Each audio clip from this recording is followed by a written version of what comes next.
我朋友家在新北市某个地方，这是他家阳台外面的风景。除了外面的景色，今天也来看看他家里面吧。哦，对了，这室内是我帮他设计的。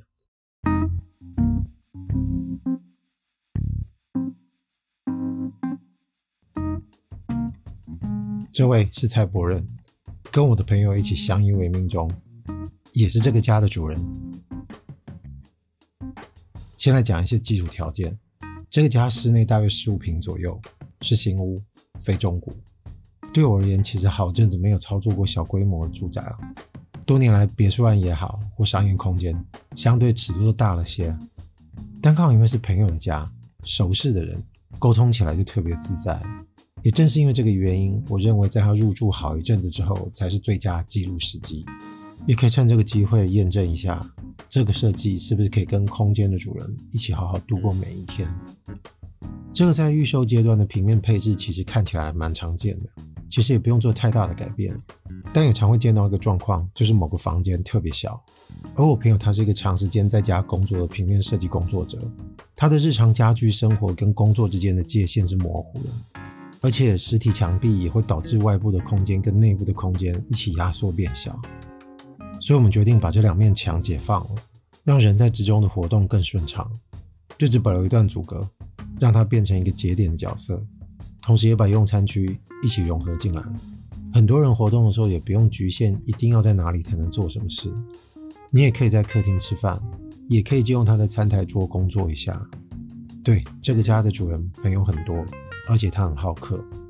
另外要提的一个重点是，他的东西非常多，除了日常用品跟种植很多绿色植物，他还收集了大量的动漫模型，这其中最大的比例就是圣斗士星矢。说实话，星矢模型呈现的风格不见得跟他自己喜好的风格能够搭得起来。整个案子黑灰色系跟实木多层板是整体共同的元素。现在看到迎面的落地窗墙壁直接设定成全黑，这可以让光影的对比效果更有暗示性。而这个电视所在的位置就是工作区跟客厅的间隔，它承载了各种不同的需求跟意义，所以变成了一个重要的节点。我需要制造一种语言，它同时具有规范性，但同时又能兼容又灵活，让收纳、陈列、工作、影音娱乐都集中在这个节点上。这个视野可以看得出它真的有很多绿色植物。我尤其喜欢这些绿色植物任意的摆放，超出或僭越了许多空间范围，其实并没有什么关系。而这个不大不小的阳台就是植物的集散中心，它们时不时就可以彼此换手，轮流进场。沙发背墙上面是朋友自己的拼贴作品，与其挑选其他人的画作，其实不如让自己的东西上墙。我们来欣赏2秒钟，2、1。小规模的住宅，大家常常会担心动线不够流畅。关于这个电视的位置就跟动线有关，当时说服了他稍微出格，往外移动一点。一方面是让客厅的中轴线不至于太偏移，另外一个明显的原因就是不要让它趋于死板。至于原本担心碰撞的问题，其实都没有发生过，是因为餐厅区这个餐台桌做了切斜的设定，让出了空间，也暗示了它的动向。有机会看到入口，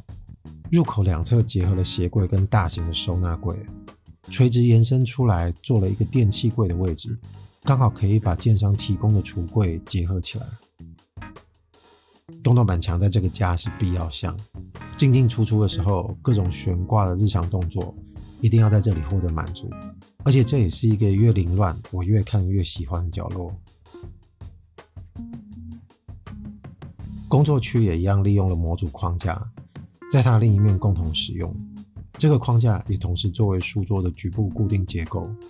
而椅子背后这个铁柜的区域，出于预算考量，后来换成现成购买的铁柜。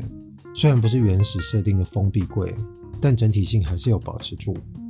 这个铁柜内外的风景充满了屋主的各种巧思混搭，这有时候不是我们空间设计师想得出来的摆法，值得我们来欣赏一下。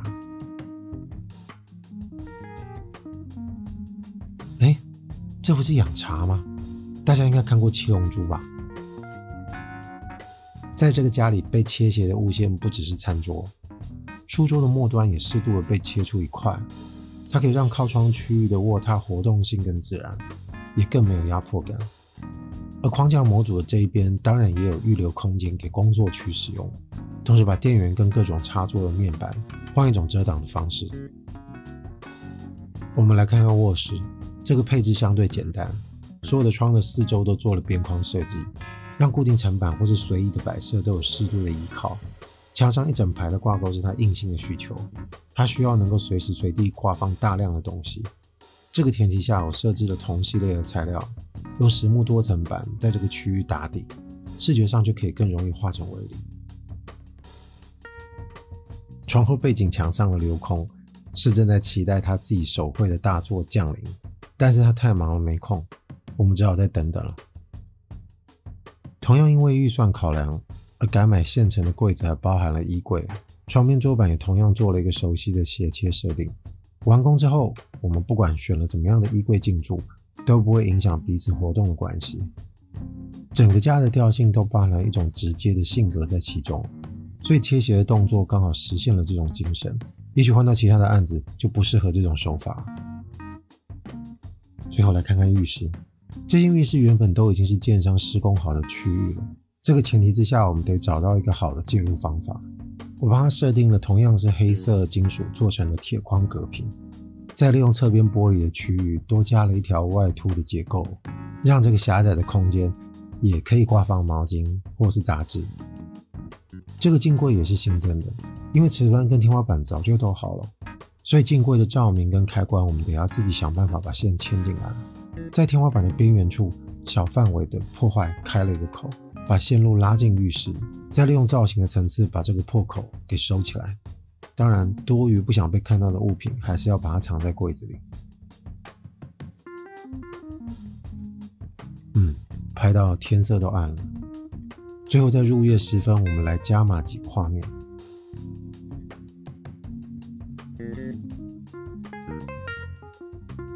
虽然这个综合性功能的阳台并不大，但是不晒衣服的时候还是可以 chill 一下。